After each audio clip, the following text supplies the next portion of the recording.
Voilà, je vais profiter qu'on attend Elodie pour faire un petit sondage.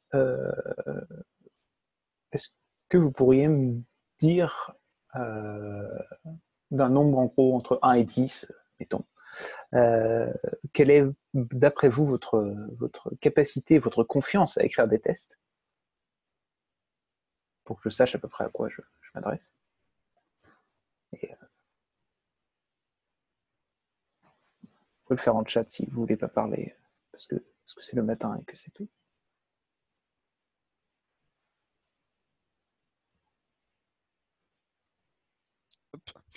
Moi, de mon côté, je dirais que pour les modèles, je viserais 7. Mhm. Pour le reste, beaucoup moins. Ok. Voilà. Après, à peu près pareil pour moi. Je ne savais pas mettre de notes, mais en gros, pour les modèles, ça ne pose vraiment pas de soucis. Ok. Les modèles, j'imagine que c'est parce que vous avez beaucoup vu ça avec PHP Next, c'est ça? C'est ça. Là, les deux notes. Ok.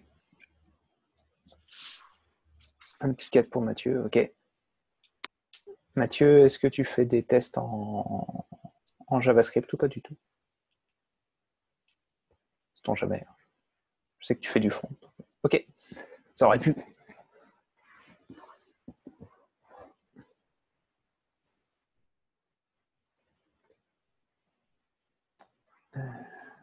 Stéphane. Donc, pour ceux qui n'ont pas répondu, ou Stéphane qui vient d'arriver, la question que je posais, c'est un petit sondage rapidement pour savoir, en gros, d'après vous, quelle est votre capacité, votre confiance à écrire des tests? Parce que c'est important, la confiance à écrire des tests. C'est assez difficile de se dire que tu es capable de. 0. Moi, pour le coup, c'est 0 pour l'instant. Ok. Ouais, pas loin. D'accord. Elodie et Stéphane, vous avez pas fait PHP Next, hein? Si moi je suis sur PHP Next, mais donc souvent il y a des tests qui sont créés automatiquement et j'essaye de les corriger pour les faire marcher parce que j'ai pas envie de les supprimer. Et la plupart du temps, j'arrive pas à les faire marcher. Ok. J'arrive pas, Moi, pour ma part, c'est... Alors, je fais pas THP Next officiellement. J'avoue que je suis un peu en sous-marin sur le repo Tarek parce Ok. que c'est difficile de voir un peu le setup qu'il a, surtout voilà, avec Docker. Et donc, voilà, j'ai quand même récupéré les exercices de MVC. Mhm. Donc, je me suis vraiment bien mis dans la Docker spec parce que mon projet, c'est de reprendre mon projet final en TDD, en fait.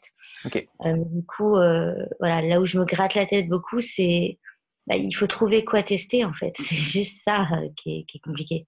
La Ok. syntaxe, ça vient au final, mais c'est dur de trouver quoi. D'accord. Ok. Alors, bon, si je peux donner une première réponse super rapide à ce genre de questionnement, Juliette, ce sera tout. Voilà. Le plus tu testes, le plus tu peux être confiante dans ton application. Mon point sera... on va rentrer dans le vif du sujet, hein, mais tes tests, c'est ta doc et c'est ton niveau de confiance dans ton application. Donc, mais c'est intéressant de savoir où est-ce que vous en êtes à peu près, d'après vous au moins, sur les tests. Et donc, quand vous dites les tests de modèle, c'est parce que vous connaissez bien Should Amateur, j'imagine, ou bien vous l'avez pas mal vu et vous avez une compréhension de comment ça marche.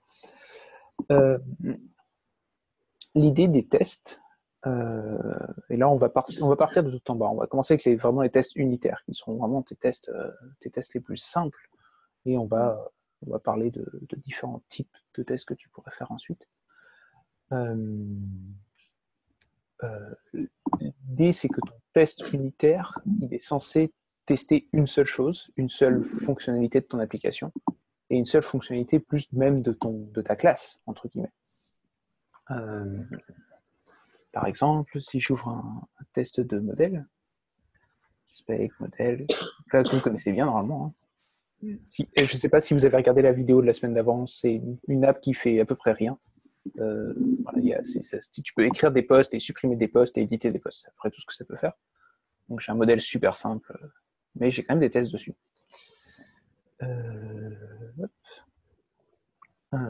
Donc j'imagine que vous connaissez tout ce qui est validate, presence of, belongs to, blablabla. Je vais vous montrer quand même le modèle qui va avec. Modèle post, qui est vraiment un modèle vide, quoi. Mais ça donnait de quoi faire un exemple. Donc ça va vraiment tester des choses de base. Quitte à être dans les modèles, on va parler d'une chose qui est pour moi importante de tester quand tu testes dans les modèles, c'est tout ce qui est les relations. Quand tu vas écrire ça avec Shutamatcha, qui est le belongs to, expect to, belongs to, blablabla, Marvin, tu diras si je me trompe, mais il me semble bien que ça ne teste pas vraiment l'association. C'est pour ça qu'en général, ce que je fais, quand je crée un test pour une association, un truc avec, là c'est belongs to author, je vais la tester pour de vrai. Donc je vais créer un post et je vais lui dire, bon, ok, si je prends son author, que je prends ses posts et que je prends le premier, je reviens. En fait, que je suis capable de faire la boucle en suivant les as many et les belongs to. Ça fait que même si tu as mal écrit ton association d'une façon ou d'une autre, si tu as raté ta migration ou quoi que ce soit, tu sais tu vas le voir parce que tu ne pourras jamais faire la boucle complète. Côté user, j'ai l'inverse. Donc le user, il va aller chercher ses posts, il va aller chercher le premier, il va prendre le auteur, il va voir s'il revient sur lui-même. Voilà. Donc ça, c'est vraiment, je pense que c'est une bonne pratique que je vous conseille de mettre en pratique de votre côté. C'est toujours, quand vous avez une association, c'est vérifier que vous êtes capable de la faire fonctionner et qu'elle fonctionne bien dans vos tests.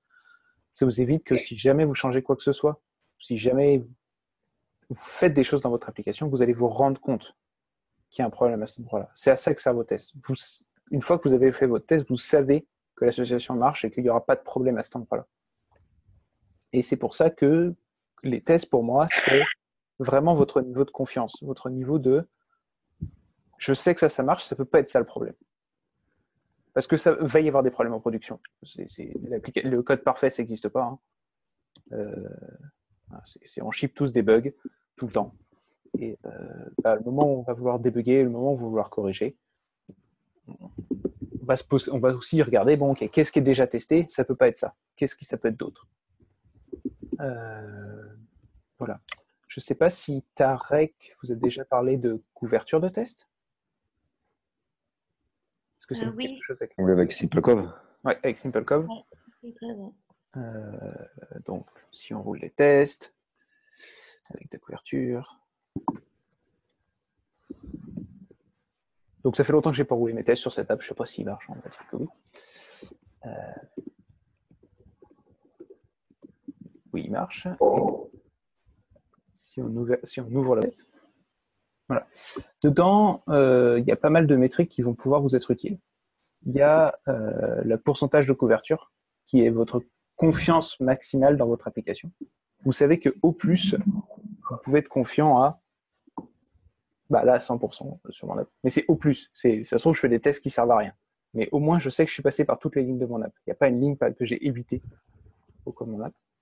Et dans ce qui est aussi intéressant, c'est cette métrique-là, qui est le nombre de fois que vous avez touché les lignes en moyenne. Donc, plus de fois vous touchez la même ligne, et plus vous êtes sûr que vous êtes passé dessus à travers différents tests, donc il y a plus de chances que ce soit juste. Voilà. Je ne sais pas si vous avez des questions. Ou si je continue. Pas de questions? Parfait. Non, ça va. Ok. Ouais, pardon. J'ai une petite question, du coup. Tu utilises des factories ou Oui. c'est pas forcément obligatoire? Si, obligatoirement. C'est pas obligatoire, c'est juste que ça simplifie la vie. Ouais. Je vais en montrer une. Spec, factory, post. Parce qu'il n'y a pas factory. Donc, voilà, c'est vraiment la factory la plus simple de la Terre. L'idée de la factory, c'est vraiment que ça te simplifie la vie quand tu as besoin de créer un objet qui doit être dans ta database. Par exemple, ici, quand je veux créer un post, je n'ai pas envie de m'embêter à savoir comment je dois créer un post, quels sont les champs qui sont obligatoires, la longueur minimum du texte, ces genres de choses. Je veux juste un post dans mon test. D'accord. Et c'est pour ça vraiment que je vais utiliser les factories, parce que ça m'évite ce genre de questionnement, en fait. Ok. Je ne sais pas si vous avez regardé, je ne sais pas à quel point vous êtes pareil à l'aise avec les factories. Je suis un peu perdue au niveau factory des fois. Enfin... La factory, c'est vraiment, pour moi, une factory, elle va remplir tous tes champs par défaut. Donc, si tu as le moindre champ dans ta table, ça doit être rempli dans ta factory. Et en fait, ce que ça doit faire, c'est que ça doit vraiment, comment dire, t'aider pour tes tests. Si tu sens pas, si tu comprends, si tu vois pas l'utilité, fais sans, vois pourquoi c'est complexe, puis tu verras que tu reviendras vers la factory. Parce que là, mes modèles, ils sont super simples, j'ai un seul champ. Mais par exemple, sur une application où je travaille, j'ai des tables avec plus de 100 colonnes. J'ai vraiment pas envie de les créer à la main. Mais non, mon create qui fait cette taille-là dans tous mes tests, ce serait horrible. Donc, bon, après, c'est discutable de savoir s'il y a une table avec 100 colonnes, c'est une bonne idée, mais ça, c'est un autre problème. D'accord. La factory, c'est vraiment pour faire que dans tes tests, voilà, je veux créer un post, je crée un post. J'ai pas besoin, c'est pas utile au test et ça n'ajoute pas de valeur de compréhension. Quand quelqu'un lira ton test plus tard, ou toi dans 6 mois, tu vas devoir comprendre rapidement ce qu'il fait. Moi, si là, je vois une vraie création de poste avec des valeurs qui sont passées, ce genre de choses, je vais me poser la question, ok, pourquoi est-ce qu'il y a eu un choix de valeur? Pourquoi est-ce que c'est fait comme ça? Quel est l'intérêt? Pourquoi est-ce que c'est précisé? Moi, je veux que mon test il soit le plus simple et le plus court possible. Plus ton test il est long et plus tu vas faire, ok, pourquoi est-ce que c'est là? Quel est l'intérêt? Et tu vas te demander ce que ça teste. D'où, comme je disais, il faut que le test teste une seule chose en théorie. Ok. Voilà. Bon, je triche des fois, j'ai 2 expects. Et, on va dire que ça teste globalement la même chose. D'accord. Ça a la même logique, quoi. Ça va tester que tous les champs sont bien remplis dans ma table quand je fais un create. Est-ce qu'il y a d'autres gens qui ont des questions sur ça? Ok. Donc on a parlé de couverture, on a parlé de qu'est-ce que c'était qu'en gros un test unitaire. Il y a quelque chose d'autre qui revient souvent sur les tests unitaires, et Juliette, c'est toi qui avais posé la question de mémoire, c'est comment on teste en isolation. Et qu'est-ce que ça veut dire en général que tester en isolation? Parce que c'est une très bonne question.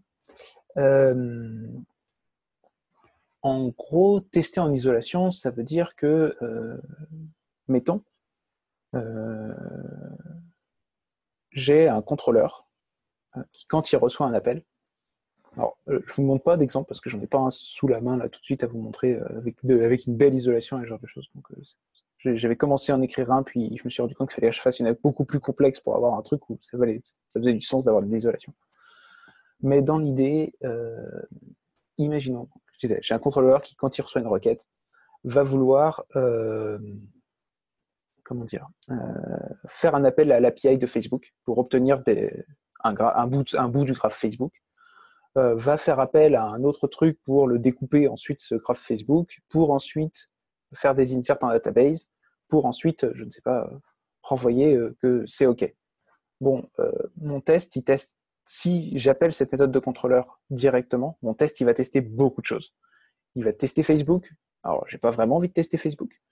Il va tester que mon utilitaire pour découper le graphe Facebook marche bien.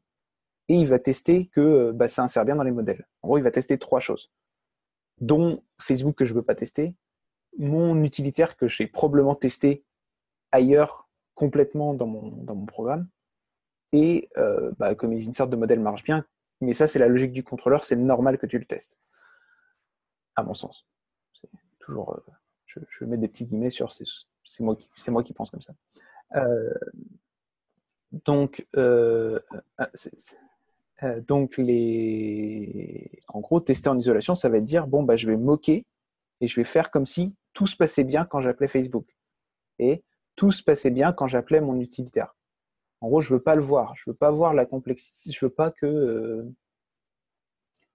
en gros, je considère que lui, que eux, ils vont se comporter correctement, et je teste juste que mon contrôleur va bien appeler Facebook pour récupérer le graphe. Je vais lui renvoyer un faux graphe, qu'avec ce faux graphe qui va appeler la deuxième méthode qui va le découper, c'est une fausse méthode, donc pareil, ça va faire en sorte que ça fait comme si ça avait bien marché, ça renvoie quelque chose découpé, et qu'avec ça, il arrive à s'en sortir. Je vois que quelqu'un est en train de taper. Pardon, ça a fait... Ah, pas de souci. Voilà, c'est ça. C'est le but du jeu d'un test vraiment unitaire en isolation, c'est de vérifier que tu fais bien chacune des étapes et que si elles se passent comme elles sont censées se passer, tout va bien. Éventuellement, tu peux aussi moquer le fait que ça se passe pas bien, genre Facebook qui te renvoie une erreur et tu vérifies que ton contrôleur, ensuite ça va bien se passer pour lui, il va renvoyer quelque chose de cohérent, mais tu vas pas vraiment faire en sorte que Facebook renvoie une erreur ou tu vas pas faire en sorte que la reste de ton programme échoue. Parce que ces choses-là seront aussi testées en isolation et que tu ne verrais pas, c'est que tu auras testé ces sous-cas ici et que tu sauras que ça marche. Voilà, je ne sais pas si c'est clair comme réponse de ce que c'est que tester en isolation. Je peux donner des exemples de mock si vous voulez. Je ne sais pas si ça vous aidera vraiment, parce que j'ai vraiment un exemple super simple. Sinon, juste la différence entre stub et mock. J'avoue que je suis pas complètement à l'aise avec ce genre de terminologie. Pour moi, c'est un peu tout pareil. D'accord. Marvin, si tu as une meilleure réponse que moi sur quelle est la différence profonde entre un stub et un mock. Voilà. En pratique, en fait, ça ne change rien. Voilà. D'accord. Moi, en général, j'ai souvent des objets. C'est soit tu crées un espèce de, entre guillemets, un objet complet qui va lui être un full mock, en fait, que tu vas rajouter des méthodes qui va se comporter comme un vrai objet. Soit tu vas faire en sorte que tu as un objet qui existe vraiment dans ton app, qui lui va se comporter différemment quand tu vas l'appeler sur certaines choses. Donc là, par exemple, j'en ai créé un tout à l'heure. Vous voyez bien, hein, c'est assez gros. Où est-ce que je zoome plus? Non, ça va. C'est bon? Donc par exemple, ça c'est un test super simple. Vous oublierez cette ligne-là on va faire en sorte qu'elle n'existe pas. Mais dans l'idée, c'est vraiment, je teste un contrôleur. Voilà. Je teste que quand je fais un get sur index, ça c'est mon sujet. Et voilà, c'est ici, je vais moquer la méthode index. Donc je vais dire à mon contrôleur, quand tu reçois la méthode index, je veux que tu me raises cette erreur-là. Voilà.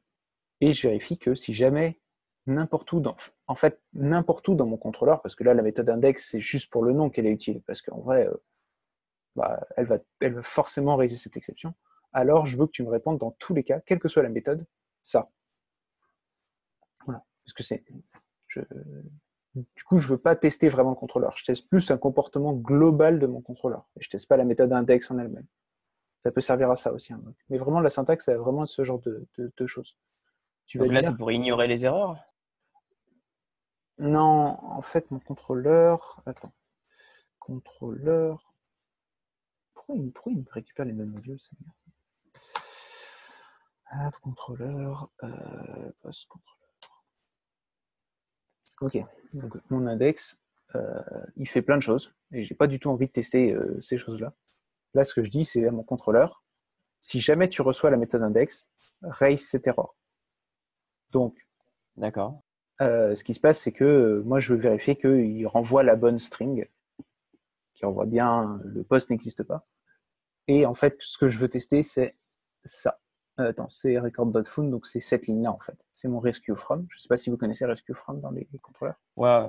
Ok. Et en fait, du coup, je vérifie bien que cette méthode-là va bien marcher, en fait, que il va bien faire sur lequel c'est post doesn't exist, donc il va bien appeler cette méthode et qu'il va bien render ce que je veux. D'accord. Voilà, donc en fait, l'idée, c'est plus pour montrer la syntaxe de mock que je l'ai fait. C'est pas vraiment une test en isolation en soi, c'est vraiment pour montrer la syntaxe. C'est vraiment tu autorises quelque chose à recevoir une méthode particulière et tu vas renvoyer une exception après. Ok, alors. Pardon, du coup, les mocks, c'est c'est plus pour tester des méthodes. Ça va pas tester, par exemple, dans les tests unitaires, les relations, en fait. Tu veux pas créer enfin, tu veux pas créer un mock pour un objet dont tu veux tester la relation. Ça, c'est les factory bots qui font ça. Mais ça reste pour tester les méthodes internes à la classe. Non, ça peut être pour tester des méthodes externes. Par exemple, je vais donner un exemple sur un truc un peu plus gros. Attends, hop. Toi, t'es un petit peu plus grosse. Map, min, app. Non, c'est pas. J'ai cru que tu parlais de moi. Contrôleur. Ah, non, non. Voilà, donc celle-là, elle est moins bien testée, mais en réalité. D'un côté, il y a moins de méthodes. Donc j'ai une méthode index qui appelle une sous-classe qui s'appelle fetchLog, sur laquelle elle fait un point call, etc. Elle fait plein de choses en fait. Mais cette classe-là, la classe qui s'appelle fetchlogs, elle est testée par ailleurs. J'ai aussi des tests pour juste cette classe. Et donc, quand je teste mon contrôleur, j'ai pas du tout envie de retester cette classe-là. Donc, ce que je peux faire, c'est dire, mais sinon, je pourrais dire que on va écrire ça live. Hop, it,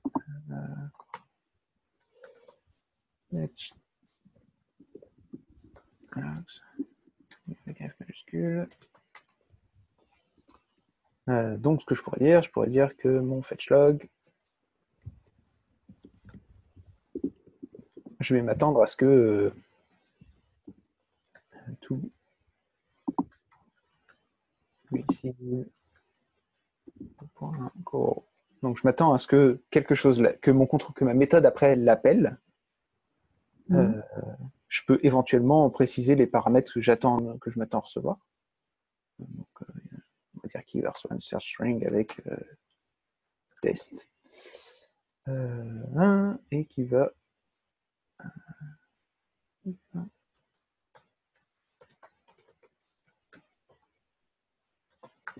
voilà, qu'en gros il va recevoir au moins une search string avec test. En fait, en vrai, il va aussi recevoir un current user, mais j'ai pas envie de le donner à cet endroit-là. Voilà, et qui va retourner. Et donc là, pour finir le log, tu lui dis ce que tu veux que ta méthode retourne. Donc il va retourner return. Sauf que ce qui va retourner, il faut que ça réponde à .logs. Donc returns string.new .logs new create. Juste, tu peux rappeler ce que c'est? Je vais donner des exemples dans un try. Hop. Alors, attendez, je pousse zoom parce qu'il prend de la place. Donc, qu'est-ce que c'est que struct.new? Struct.new, c'est comment faire une mini-classe avec des attributs super vite. Genre, par exemple, si je fais comme ce que je faisais au-dessus, je fais un struct.new logs. En fait, ça crée une classe avec un seul attribut qui va s'appeler logs. Et que si je fais un autre point new ensuite en lui disant, j'en sais rien,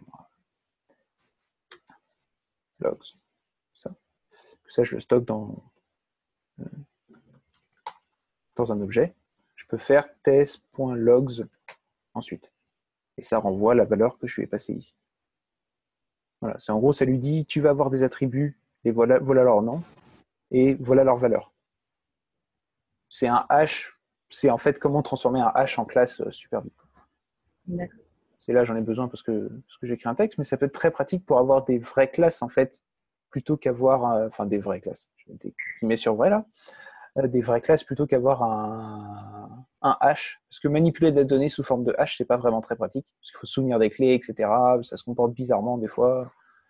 T'as plein de méthodes dont t'as pas besoin, genre t'as jamais besoin de .each sur ce genre de choses, mais ta struct, en fait, l'avantage c'est qu'elle se comporte vraiment comme une classe, et donc tu as plus l'habitude de voir ça, et dans ta syntaxe, ça a l'air plus normal, en fait.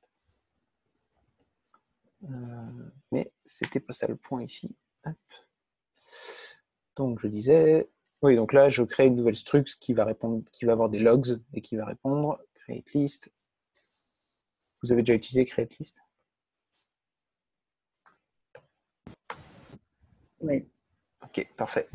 Donc là, ça va me renvoyer une liste de 5 logs, parce que normalement, je devrais avoir une factory comme 2 avec ce temps-là. Spec, factory, log, très bien. Parfait. Ok, voilà. Donc je lui dis qu'elle va renvoyer des choses et je fais un get2.index format. En fait, je vais pas lancer le test parce que faudrait que je initialise la database et tout et je suis pas sûr que ça se passe très bien. Voilà, et là je pourrais faire expect ce qu'on veut. En fait, ce qui va se passer, c'est vraiment que je vais fermer la factory parce qu'on n'a pas besoin. Je vais vraiment avoir, en fait, il va moquer l'appel à cette classe. En fait, je considère qu'elle marche, qu'elle est testée ailleurs, et que, en gros, elle va me renvoyer un objet qui, moi, m'arrange ici pour faire des tests de plus, quoi. Donc, je pourrais expect qu'il y a 5 objets dans mes logs, ou ce genre de choses. Est-ce que c'est à peu près clair? Mais là, on n'a pas de hello. Ah, ok. Tu peux t'as hello et expect. Tu as les deux qui existent.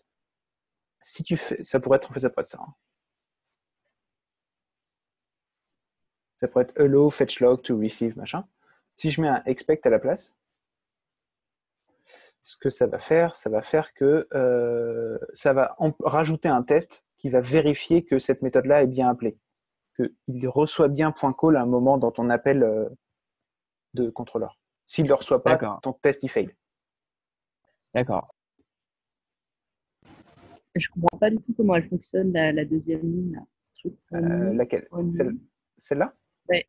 Okay. En fait, tu crées une fausse classe, mais tu sers quand même en fait, je me factory. Donc, pourquoi avoir créé un struct? Parce qu'en fait, je veux une classe qui répond à .logs.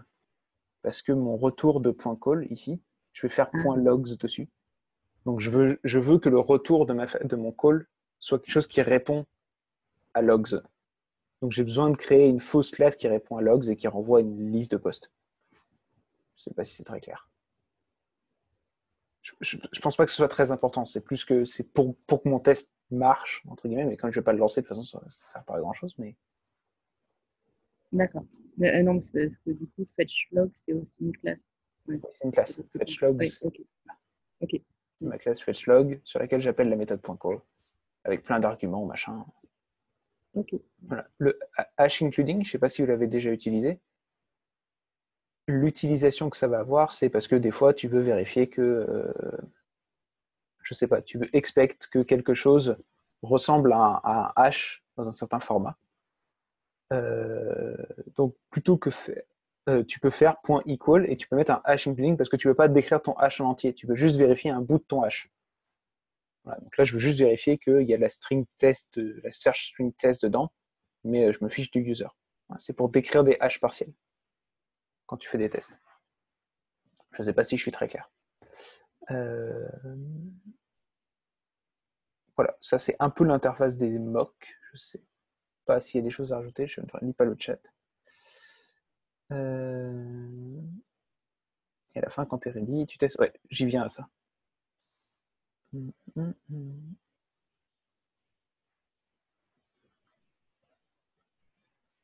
Ok, désolé, je ne lisais pas les messages de la conversation, donc je vais vérifier ça après.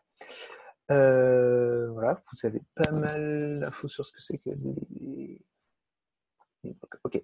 Ensuite, on va parler de qu'est-ce qu'on fait en général dans des tests de contrôleurs. Et là, je vais prendre des tests de contrôleurs normaux, donc ceux-là. Ce qui se passe dans ce genre, ceux-là ils sont compliqués. Je vais prendre ceux de THP2. THP2 c'est bien, ils sont simples, les tests de contrôleurs. J'arrive, je vais ouvrir THP2, Z, THP, ok, spec, contrôleur,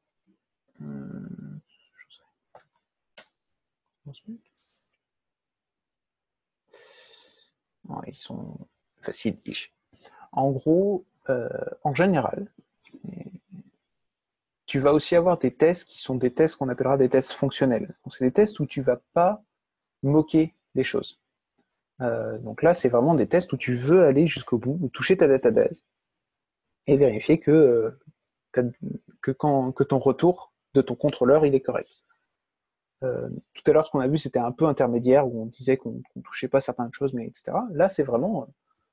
je vais chercher un test qui est facile à lire. Voilà, c'est... je fais un show avec un get, avec, je lui passe des paramètres, ce genre de choses. Et à la fin, je vérifie que je reçois bien ce à quoi je m'attendais. Je vérifie qu'en gros, je fais un show sur une leçon et je vérifie qu'elle est identique à ce à quoi on s'attendait.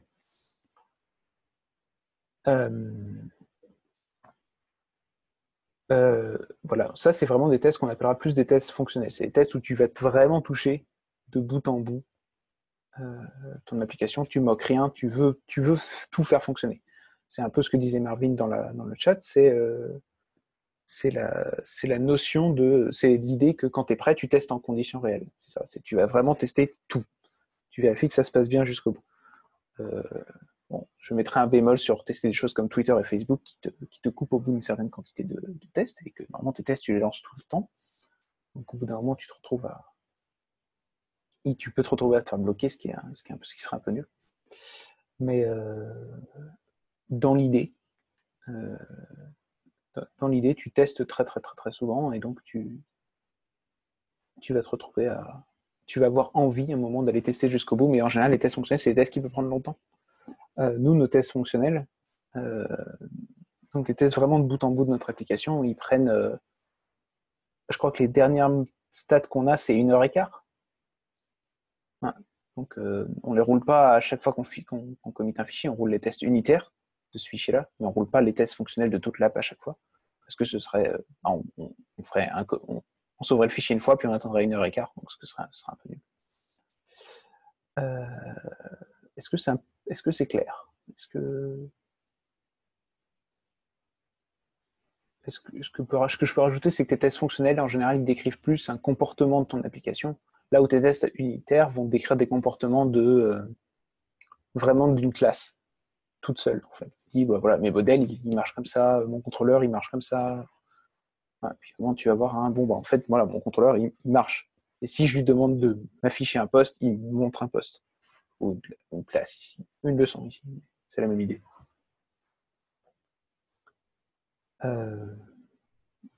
Voilà. Et le dernier truc dont je voulais parler, c'est des tests que je vais nommer, que je vais appeler tests d'intégration. Et en général, ça c'est des tests où tu vas tester ton front. Donc tu vas vraiment, alors là pour le coup, tu vas simuler un utilisateur. Donc si tu as une API, tu peux simuler un utilisateur aussi, qui appelle ton API, donc il va se connecter sur ton API, puis il va faire des appels, mais mettons un front. Donc là pour ça j'ai un petit exemple. Je pense que je peux faire juste ça. Voilà, donc elle, ce que va faire Cypress, il y a plein d'équivalents. Il y a Capybara dans Rails que vous connaissez probablement. Je préfère utiliser une application qui est là pour tester du front. Capybara, il y a très longtemps, je ne l'ai pas utilisé beaucoup, j'avais eu des mauvaises expériences où c'était assez désagréable à utiliser, donc j'en suis venu à utiliser ce genre de choses. Donc là, en fait, alors je vous explique pourquoi c'est compliqué pour moi de tester, d'appeler des choses, c'est parce que je suis sur ma session de travail, et que sur ma session de travail, il y a plein de... disons que je ne suis pas censé appeler mes projets perso avec mon autre utilisateur, donc ça marche de manière approximative. Fais pas mentir, s'il te plaît. Okay. Enfin, c'est juste qu'il a déjà ouvert. Nouvelle récup, bémol, la précision était tout à fait... Ouais. Mais du coup, je vais expliquer que, par exemple, à quoi ressemble un spec dans Cypress. Ça va vraiment aller se connecter à l'application et vérifier qu'elle marche bien. Donc, il visite la page, il visite une URL, s'il veut bien. Voilà, il vérifie que j'ai bien été redirect, il va remplir des champs, il va cliquer sur login. Bon, ça marche pas, manifestement. Et voilà. Il va vérifier, ok, est-ce qu'il y a bien ça qui est écrit dans la page, et sinon, bah, il met que ton test a failé. Et ça, comment ça s'écrit ça va ressembler à... Je ne sais pas si vous êtes très familier avec JavaScript, mais c'est vraiment des tests d'intégration dans le sens où tu lui dis visite cette page, trouve ce truc et tape ça, trouve le champ password et tape ça, clique sur telle chose, vérifie que tu as bien quelque chose qui s'appelle comme ça et sur lequel il y a écrit voilà, et puis clique sur sign out pour passer au test d'après. Voilà, c'est vraiment super simple à écrire. Si vous voulez regarder, ça s'appelle cypress.io. Ça m'arrive souvent de jouer avec ce genre de choses. .io. Voilà, ça marche super bien, c'est super efficace, ça tourne ça tourne sur CircleCI. Nous, on fait dans ma boîte, on fait beaucoup de tests avec. On teste vraiment des pans entiers de notre application avec ça. Voilà. Et en gros, c'est ça. Tu peux scroller à travers une view, tu peux faire ce genre de choses. Je vous laisse regarder, c'est vraiment intéressant. Mais voilà, ça, c'est la notion de test d'intégration. Tu vas vraiment tester ce que fait le client avec ton app. Voilà. Est-ce qu'il y a des questions sur ça? C'est vraiment minimaliste comme test. Hein. J'ai fait ça un peu avant de... Du coup, Capybara, ça fonctionne de la même manière? C'est pareil, ça va... Ouais, c'est à peu près la même idée. Mais comme je disais... Jamais. Ouais, c'est ça le problème de Capybara, c'est que ça fonctionne... je vais mettre des gros guillemets sur ça fonctionne bien. Comparativement à un Cypress qui marche. Oui, non, pas l'animal. Oui, j'avais vu ça aussi. Ça fait la même chose, c'est la même notion. Celles-là, ils sont en Ruby, donc tu te dis, ah, c'est cool, c'est pour les mettre dans RSpec, ça va être génial. Bon, d'expérience, c'est pas aussi génial que ça. Dès que tu vas avoir besoin de tester un front avec un peu de JS, ça va devenir très vite désagréable. D'accord, donc tu nous recommandes plutôt d'utiliser Cypress? Cypress, ouais, ça marche vraiment bien.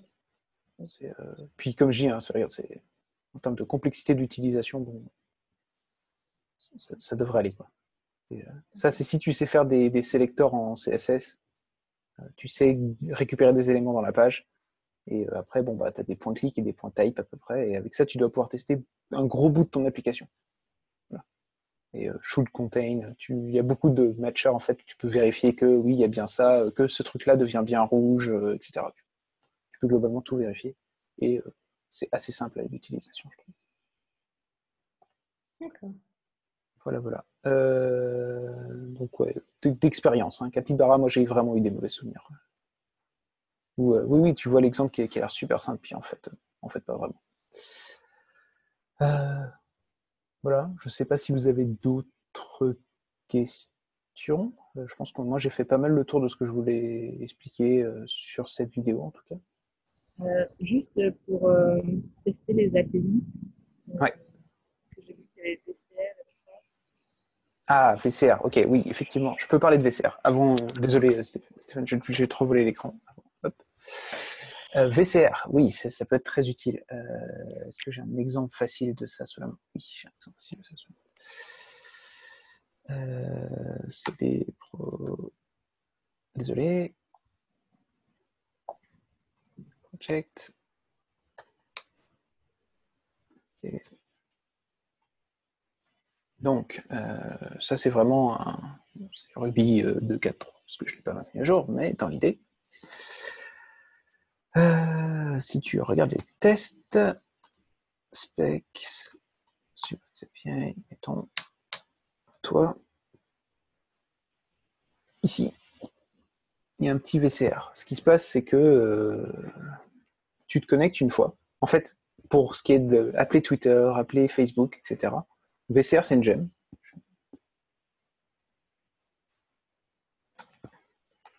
Qui, en gros, fait des cassettes. D'où la blague du nom.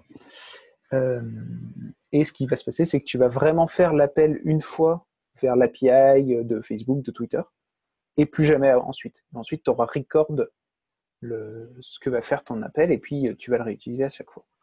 Par exemple, spec fixture, VCR cassette.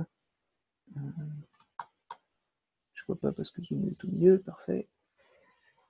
Voilà. En gros, il va dire bon bah j'ai fait tel appel, voilà, j'ai envoyé tel body, etc.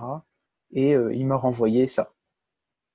Puis après, j'ai fait tel appel avec, j'ai fait tel get sur telle URL, j'ai fait un get sur cette URL et il m'a renvoyé ça, voilà, etc. Et en fait, ça, toi, tu t'en occupes pas, un VCR va s'occuper tout seul de créer ses cassettes. Et ce qui va se passer, c'est que la première fois, donc, il crée la cassette et la fois suivante, il la réutilise. Il ne fait pas vraiment l'appel, il t'arrête avant et il dit non, c'est bon, je sais que ça existe. Et donc, l'utilisation, c'est assez simple. C'est vraiment, dans AirSpec, hein, c'est ajouter le fait que tu veux du VCR dans tous tes appels HTTP qui vont arriver là-dedans et ajouter la gemme à peu près. Je pense que c'est à peu près tout ce qu'il faut pour un VCR. Je vais vérifier, mais oh, il y a un tout petit peu de config à faire. Mais voilà. Ça te permet de moquer et de sauvegarder tes appels HTTP que tu fais dans tes tests. Est-ce que c'est clair? Ouais. Et parfait. Du coup, j'ai une question. Oui. Mais on teste les API, mais on ne teste pas les gemmes. De quoi?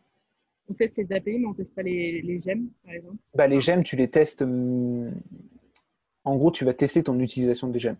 Bon, ok, Devise, c'est un peu le cas particulier où tu vas pas tester ton authentification. Tu testes pas les différentes méthodes de ta gemme, mais ton API, en fait, tu vas l'appeler dans ton contrôleur. Donc, quand tu fais tes tests d'intégration, tu vas forcément appeler Facebook à un moment, par exemple, si tu t'interfaces avec Facebook ou Twitter. Donc, tu veux moquer ce moment-là. Je ne sais pas si tu vois ce que je veux dire. Si. Non, mais c'est juste...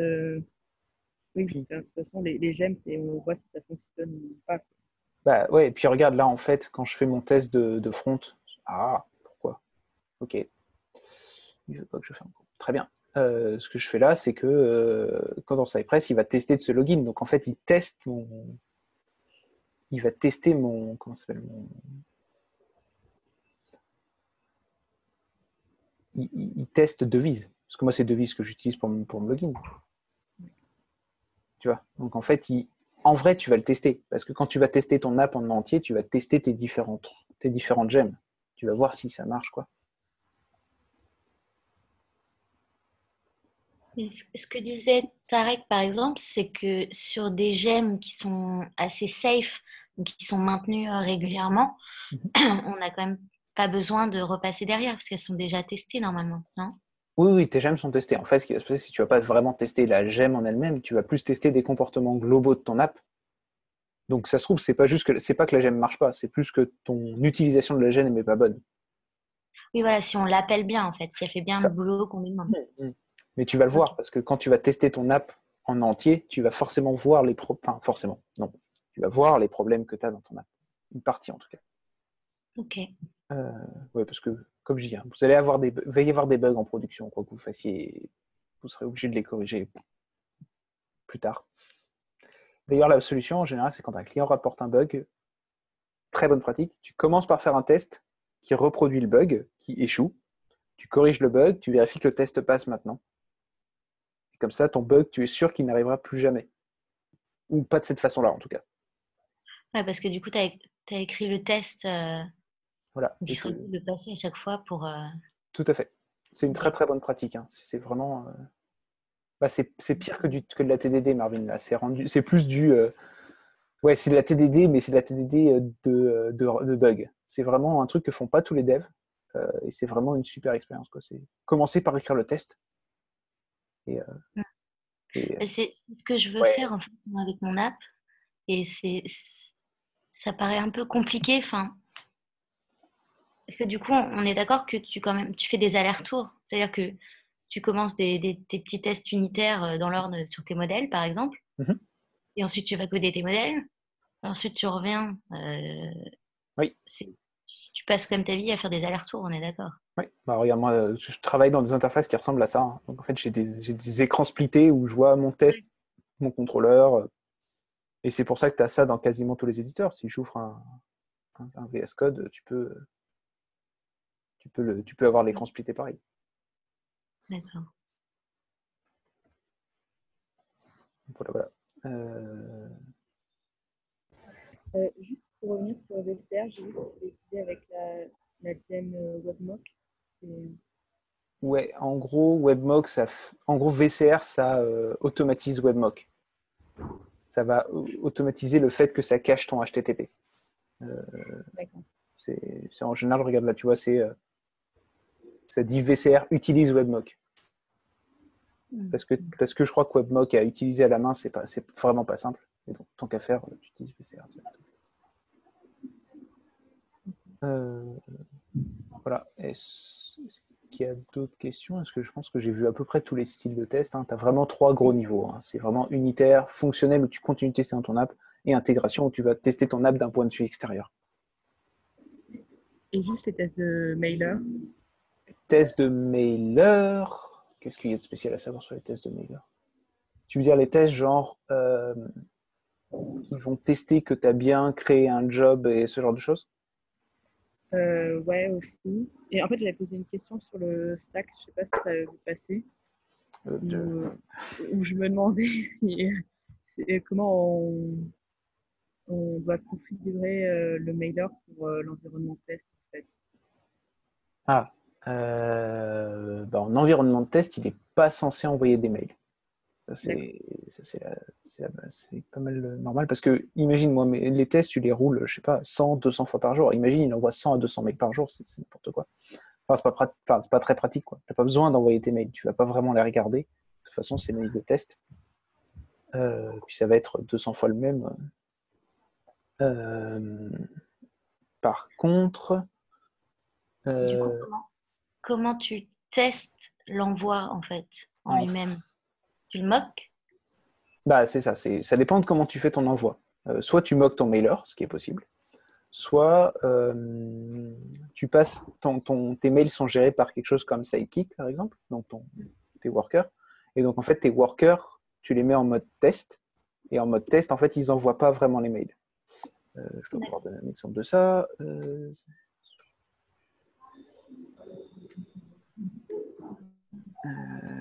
Spec. Bon, je ne sais plus exactement où est la ligne qui fait ça, donc je vais essayer de la retrouver. Donc je suis en test et voilà, ici. Je dis à ActiveJob, on va être en mode test et ce qui va se passer, c'est qu'en fait, il va me créer une espèce de queue où tous mes jobs vont être stockés en fait et je vais pouvoir les checker dans mes tests. Est-ce que j'ai Alors, la question c'est où est-ce que sont les tests qui l'utilisent?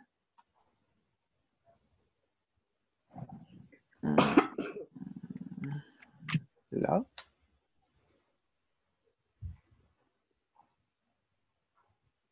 Désolé, hein, je ne sais pas exactement où est-ce que je vais pouvoir trouver un test correct pour ça. Spec, blablabla, non. Spec, toi. Ah oui. Voilà. Et en fait, après, ça se teste de cette façon-là. C'est, bon, là, c'est, si mon sujet, c'est une sous-classe que tu appelles, etc. Et je m'attends à ce qu'en fait, je vais ouvrir la classe. C'est plus simple. App, Interactor, et il s'appelle comment? Add. Très bien. Donc, qu'est-ce que ça fait? C'est super simple, ça génère un token, ça l'ajoute à l'utilisateur, et ensuite ça lui dit attends 5 minutes, puis il fait ça. Ça, c'est quelque chose qui est vraiment perform later. Et les emails, ça va être pareil. Ça va être juste une queue qui est différente, mais ça va être toujours le même concept. Et en test, je vais faire des fichiers qui ne servent à rien. Et en test, la façon dont ça se teste, c'est vraiment quand on t'appelle avec des accolades, hein, pas des parenthèses, c'est expect que quand tu vas appeler le subject, alors il y a un nouveau job de ce type-là qui va être rajouté à ta file d'attente en fait, de job à traiter. Mais tu vas jamais vraiment traiter le job. parce qu'éventuellement, il envoie des emails, il fait des choses, tu n'as pas envie de faire ça. Et voilà. Donc, quand tu as Sidekick, tu peux juste tester que le bon job a été en queue.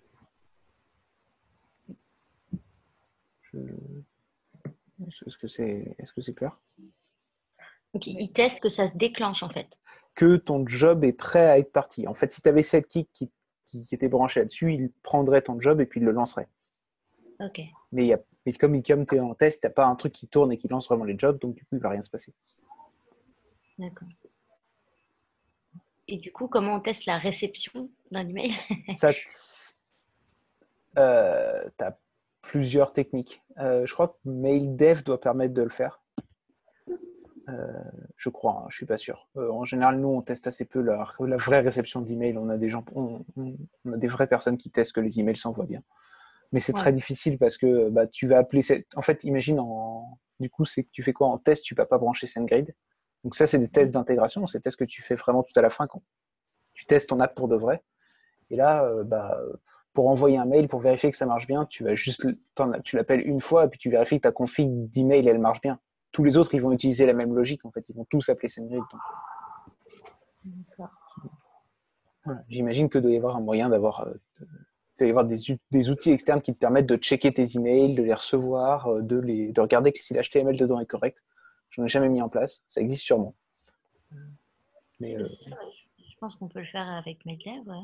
Ouais, MailDev, je pense qu'on doit pouvoir s'y connecter de façon, tu vois, genre avec Cypress.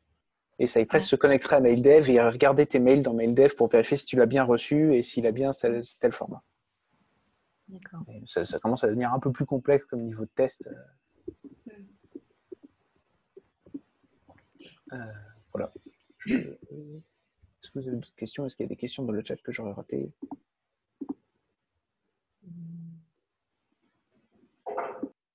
Effectivement, le VCRC respect. C'est les gens qui font respect. Moi, je te dis, j'ai une petite question, peut-être une question bête sur les contrôleurs et les routes.